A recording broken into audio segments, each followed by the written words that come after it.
O Senhor esteja convosco. Ele está no meio de nós. Proclamação do Evangelho de Jesus Cristo segundo Mateus. Glória a vós, Senhor.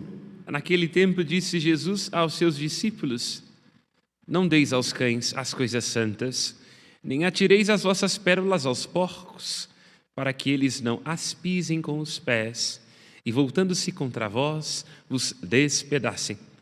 Tudo quanto quereis que os outros vos façam, fazei também a eles. Nisso consiste a lei e os profetas. Entrai pela porta estreita, porque larga é a porta, e espaçoso é o caminho que leva à perdição. E muitos são os que entram por ele. Como é estreita a porta e apertado o caminho que leva à vida, e são poucos os que o encontram. Palavra da salvação. Glória a vós, Senhor. Que pelas palavras do Santo Evangelho sejam perdoados os nossos pecados. Amém. Insistimos em nossa meditação do livro do Gênesis, na passagem da história de Abraão. Uma narrativa que por si só transforma toda a estrutura do livro do Gênesis até este ponto. O início do livro do Gênesis é o desastre de um projeto que, por conta do pecado e do egoísmo humano, perde a sua força. No entanto, Deus, na sua insistência, não deixando-se levar pelo ódio e pelo ressentimento, segue à procura de corações em que possa repousar. A ideia, se nós podemos assim traduzir, é que, por consequência do pecado, o jardim de Deus torna-se um imenso deserto. E nós, enquanto seres humanos, criados segundo a graça de Deus, vamos tendo que nos encontrar nos caminhos e nos descaminhos. O deserto torna-se o lugar da palavra, porque o deserto é o lugar onde nós estamos desinstalados. E como sempre faço notar em minhas reflexões, a palavra deserto no hebraico deixa pouco à imaginação. Ela significa midbar, ou seja, lugar da palavra. É precisamente no deserto, é precisamente no caminho, é precisamente sendo desinstalado de si, em erradicação de si, que Abraão começa o movimento da fé. Já que a fé não é outra coisa do que um desinstalar-se, já que a fé não é outra coisa do que erradicar-se de si, já que a fé não é outra coisa do que deixar-se habitar por uma palavra. Abraão ganha a graça de repousar nas promessas de Deus, vai aprendendo a viver suficientemente do seu juramento. E assim torna-se o protótipo, isto é, o modelo, o início, o pai de todos aqueles que têm fé.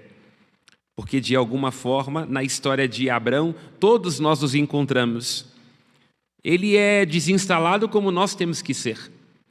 Ele é amigo de Deus, como vai lembrar Daniel no capítulo 3 de sua profecia, como nós também temos que ser. Ele repousa nas promessas de Deus, na consciência de que não há peito que possa ser para nós repouso, não há terra que seja para nós morada permanente, não há bem neste mundo que consiga suficientemente aplacar as nossas ambições. Torna-se um modelo daqueles que vivem de Deus, assim como nós também temos que viver.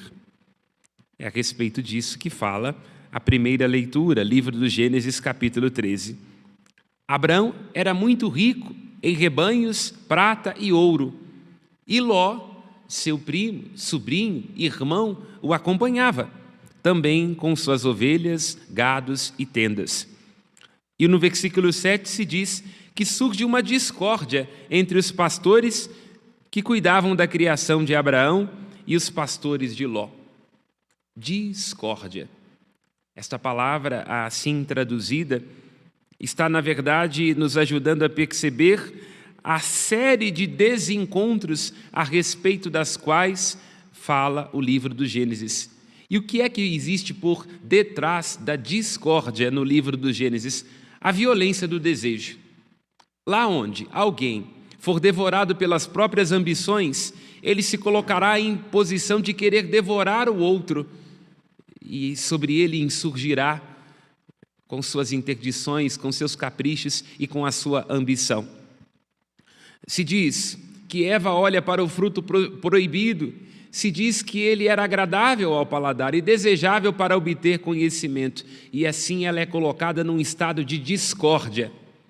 A serpente é um animal de língua bifurcada, divide o ensinamento de Deus e assim Eva se deixa seduzir.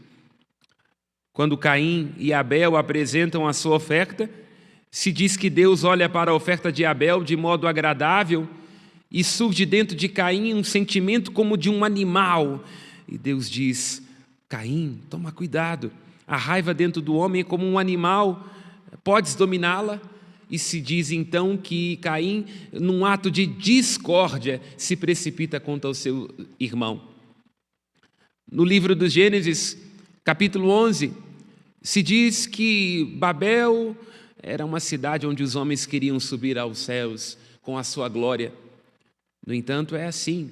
Quando nós nos ocupamos demais de nós, não temos tempo para escutar os outros, e assim se estabelece uma discórdia, e os homens, por conta da soberba, deixam de se entender. E, não raro, podemos assim dizer, uma das grandes causas de discórdia ao longo de toda a história da humanidade é a ilusão dos bens. Como nos faz lembrar Maquiavel, não tenhamos dúvida, os homens esquecem mais rapidamente a morte do pai do que a perda dos bens. Quem de nós já não viu uma família em discórdia e dilacerada em nome de heranças? A herança é aquilo que os mortos deixam para que os vivos possam brigar. O texto então diz que Abraão era muito rico e tinha muitas posses, portanto ele tinha toda a condição de viver em estado de discórdia. Prestemos nós atenção na etimologia da palavra corrupto. O que é um corrupto? É alguém que tem o coração dividido, um coração em discórdia. Divisão, cordes. O corrupto é alguém que tem o coração rompido. E aí Abraão materializa aquilo que faz notar o Salmo 62. Se aumentarem as vossas posses e riquezas, a elas não prendais o coração, porque o homem rico é semelhante a um gado gordo que se abate. Abraão concretiza esta sabedoria, consegue entender que o dinheiro é uma bênção, mas ele deve nos aproximar das coisas que vêm de graça, e que o dinheiro não pode nos levar a estar em estado de corrupção do nosso coração. Ló escolhe a facilidade. Abraão lhe dá o direito de escolher. Ele pode olhar e se diz que ele levanta os olhos e vê que além do Jordão, a terra era mais agradável, mais bem irrigada. E assim escolhe o caminho mais fácil, a facilidade, a respeito da qual fala Jesus no evangelho que nós acabamos de escutar. Ele escolhe o caminho mais largo.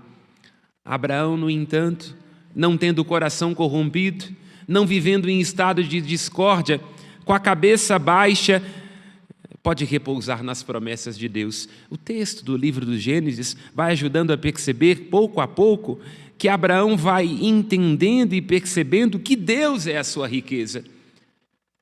Que mais importante do que os dons de Deus é o Deus dos dons.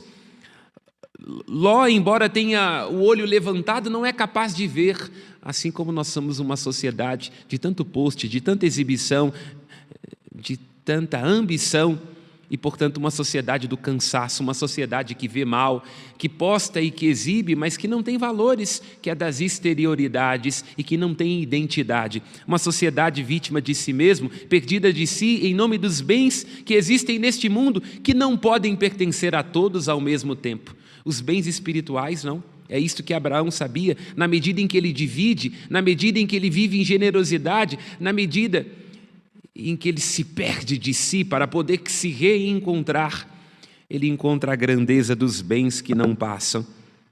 É assim nos faz lembrar o Salmo 112. O homem caridoso e prestativo é aquele que faz o bem e permanece para sempre o bem que fez. Abraão E nós, como filhos dele, porque ele é nosso pai na fé, temos que encontrar os bens que permanecem, que não caducam. O nosso coração tem que ter aquela riqueza a respeito da qual o Cristo vai dizer no Sermão da Montanha.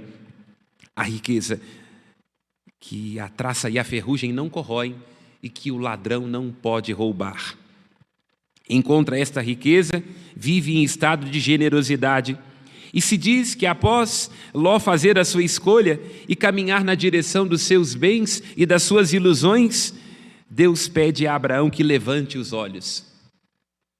Essa é uma constante na história de Abraão. O tempo todo Deus está pedindo a Abraão que levante os olhos. E o que isso quer dizer?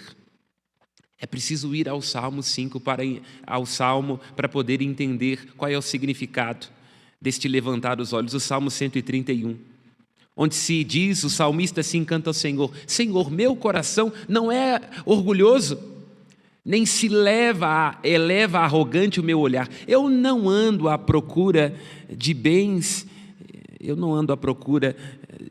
e não tenho pretensões ambiciosas, não se eleva arrogante o meu olhar. Eu espero no Senhor. Olha só, Abraão está concretizando aquilo que vai dizer o Salmo 131. O meu coração não é orgulhoso, nem se eleva arrogante o meu olhar. Eu não ando à procura de grandezas, eu não tenho pretensões ambiciosas. Eu espero no Senhor. Olha que coisa interessante. Um caminho que a Sagrada Escritura abre para nós. Tem gente que fica o tempo todo com o olhar levantado. Olha as pessoas de cima para baixo, se considera superior, perdida de si. Quando o texto diz que Abraão é alguém que é humilde, que olha para baixo não no sentido de que não tem consciência de si, não no sentido de que tem uma medida acerca de si de inferioridade, não no sentido de que não se ama e de que não se aprecia, mas no sentido de compreender que é o Senhor que deve nos exaltar. É por isso que Nossa Senhora no Magnificat vai dizer que Deus derruba dos tronos os poderosos e eleva os humildes. E ela vai dizer que Ele assim faz porque Ele estende a sua misericórdia de geração em geração a todos os que o respeitam e há de cumprir aquilo que prometeu a Abraão. O que o trecho da Escritura está nos ajudando a entender? Lá onde exista, por exemplo, nesta hora, uma pessoa oprimida, pensemos quantas pessoas, não aqui no judiciário, porque eu não tenho dinheiro para pagar advogado, mas lá na corte da Dinamarca, em Borgen, onde, como nos lembra Hamlet, o preço do crime compra os juízes. Lá onde existir uma pessoa que for humilhada por uma sentença injusta, o Senhor, no tempo oportuno, há de exaltá-la. Lá onde houver neste momento, trabalhando em uma casa, uma doméstica que não estiver recebendo um salário justo, lá o Senhor está, porque Ele é Pai dos órfãos e das viúvas protetor, e no momento oportuno há de elevar os humildes. Lá onde se encontre alguém pedindo de comer, todo cercado de chagas, como se encontrava Lázaro, no tempo oportuno o Senhor o elevará, fazendo assentar-se na mesa de Abraão, enquanto o rico, que teve em vida as suas recompensas, terá a sorte dos infelizes. Entende? Ao longo de toda a história, há homens e mulheres de cabeça baixa. E aqui me recordo de uma das vezes em que fui dar unção dos enfermos em um hospital, e vi uma senhora negra, morando num aglomerado, de cabeça baixa. Após dar a unção a uma outra, eu perguntei à senhora: a senhora quer ser abençoada? E ela, que não se deixava olhar nos olhos, naquele momento se ergueu e recebeu a unção dos enfermos. Ali eu vi, não por mim, porque eu poderia ter feito outra coisa. Quantas vezes já fiz justamente o contrário daquilo que um padre tem que fazer, mas naquele momento vi o Cristo. Naquele momento vi aquilo que Nossa Senhora profetiza no Magnificat. Porque ela, na sua pobreza, na sua incapacidade de se deixar olhar no olhar, olho no olho, imagino quantas vezes ela deve ter sido recordada pelas ruas do centro de Belo Horizonte, de que ela, por morar em um aglomerado, talvez poderia se considerar como ninguém, ali naquele momento, pela graça do Cristo, por aquele que olha os pobres, pôde erguer-se e recebeu a maior de todas as bênçãos, que é a unção. A unção, que é o sacramento da reconciliação, a reconciliação a respeito da qual fala Santo Agostinho em um dos seus sermões, que é maior em graça do que a criação do universo inteiro. Percebamos, o texto está nos ajudando a comparecer neste lugar, onde o Senhor ergue os nossos olhos, é força da nossa fraqueza, onde Ele é graça da nossa pobreza. E ao fim dessa história, embora não esteja aqui dito no livro dos Gênesis, neste trecho que acabamos de ler, porque será o objeto, o assunto do capítulo 22, nós iremos estar diante de Abraão, que deve entregar o seu único filho, num gesto de generosidade radical, e o nome do monte será Moriá. E não vou dar spoiler, porque será o tema da homilia, quando esta for a primeira leitura. Porque é que Abraão deve oferecer o seu filho, o seu único, num monte que significa o monte da visão, o monte em que o Senhor vê, e Abraão viu, e nós nele também devemos enxergar. Peçamos, irmãs e irmãos, a graça deste coração generoso que não se prende às coisas deste mundo. Peçamos a graça de passar na porta estreita e encontremos a regra de ouro que Abraão encontrou e que Cristo ecoa no Evangelho. Tudo quanto quereis que os outros os façam, fazei também a eles. O que Cristo está aqui dizendo é o que o apóstolo Paulo vai aprofundar na segunda leitura, na carta aos Filipenses, no capítulo 2, quando ele, olhando para Jesus Cristo, diz: Jesus, embora sendo de divina condição, não se apegou ociosamente ao seu ser igual a Deus, porém esvaziou-se de sua glória, assumindo a condição de um escravo, fazendo-se aos homens semelhante. O apóstolo Paulo, na carta aos Filipenses, descreve aquilo que nós chamamos em teologia de akenosis de Deus. Kenosis no grego é o esvaziamento. E ele vai dizer: então, cada um cuide não só daquilo que é seu, mas cuide do outro, tenha em si os mesmos sentimentos de Cristo, julgue o outro como mais importante. E é o que Cristo está querendo dizer: tudo quanto quereis que os outros vos façam, fazei também a eles. Ah, padre, meu marido é difícil, meu casamento, isso, aos meus filhos, aos meus vizinhos, tudo quanto quereis que os outros vos façam, fazei também a eles. Nós somos muito rápidos e ciosos naquilo que queremos, em nossos caprichos, em nossas reivindicações. Mas quando é que nós oferecemos? Eu fico vendo aqui aos fins de semana na Serra da Piedade, todo mundo que chega gosta de ser bem tratado. Quantas vezes já tive que chamar as funcionárias da Estação da Piedade em crise de pânico, porque gente que diz que crê chega na Estação da Piedade com a sua arrogância e com a sua interdição.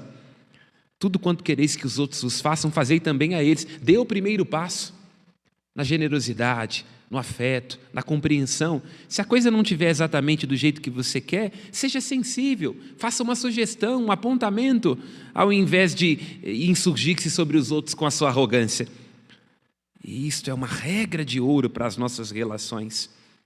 Porque se eu quiser, como padre, no meu casamento, na minha igreja, na minha sociedade, ser feliz o tempo todo, sem imaginar que a felicidade é um direito e que eu tenho que ser tratado no supermercado e na farmácia do melhor jeito, eu serei um arrogante vítima de mim, como foi Ló.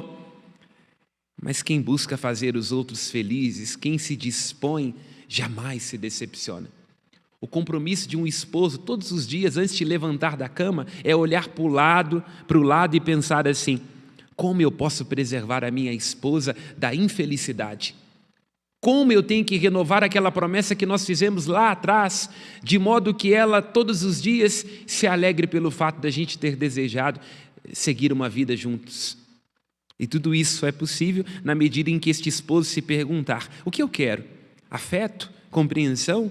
Escuta? Eu quero que ela me compreenda? Então é assim que desde manhã eu irei fazer com relação a ela. Porque quem busca fazer os outros felizes jamais se decepciona. Peçamos de Deus a graça nesta liturgia de não sermos como Ló, não sermos como aqueles que vivem em discórdia, desde Caim, que mata o seu irmão, até aqueles que se encontram em Borgen, nas cortes da Dinamarca. Mas, ao invés do caminho mais largo, busquemos aquilo que é estreito, nos percamos de nós como Abraão, que, como nos lembra o livro do Gênesis, Não estava à procura de lugar, não tinha pretensões ambiciosas, mas de tenda em tenda, vai indo aonde lhe leva o Senhor, aonde lhe leva o amor. Louvado seja nosso Senhor Jesus Cristo. Seja louvado. Aos céus, nossas preces.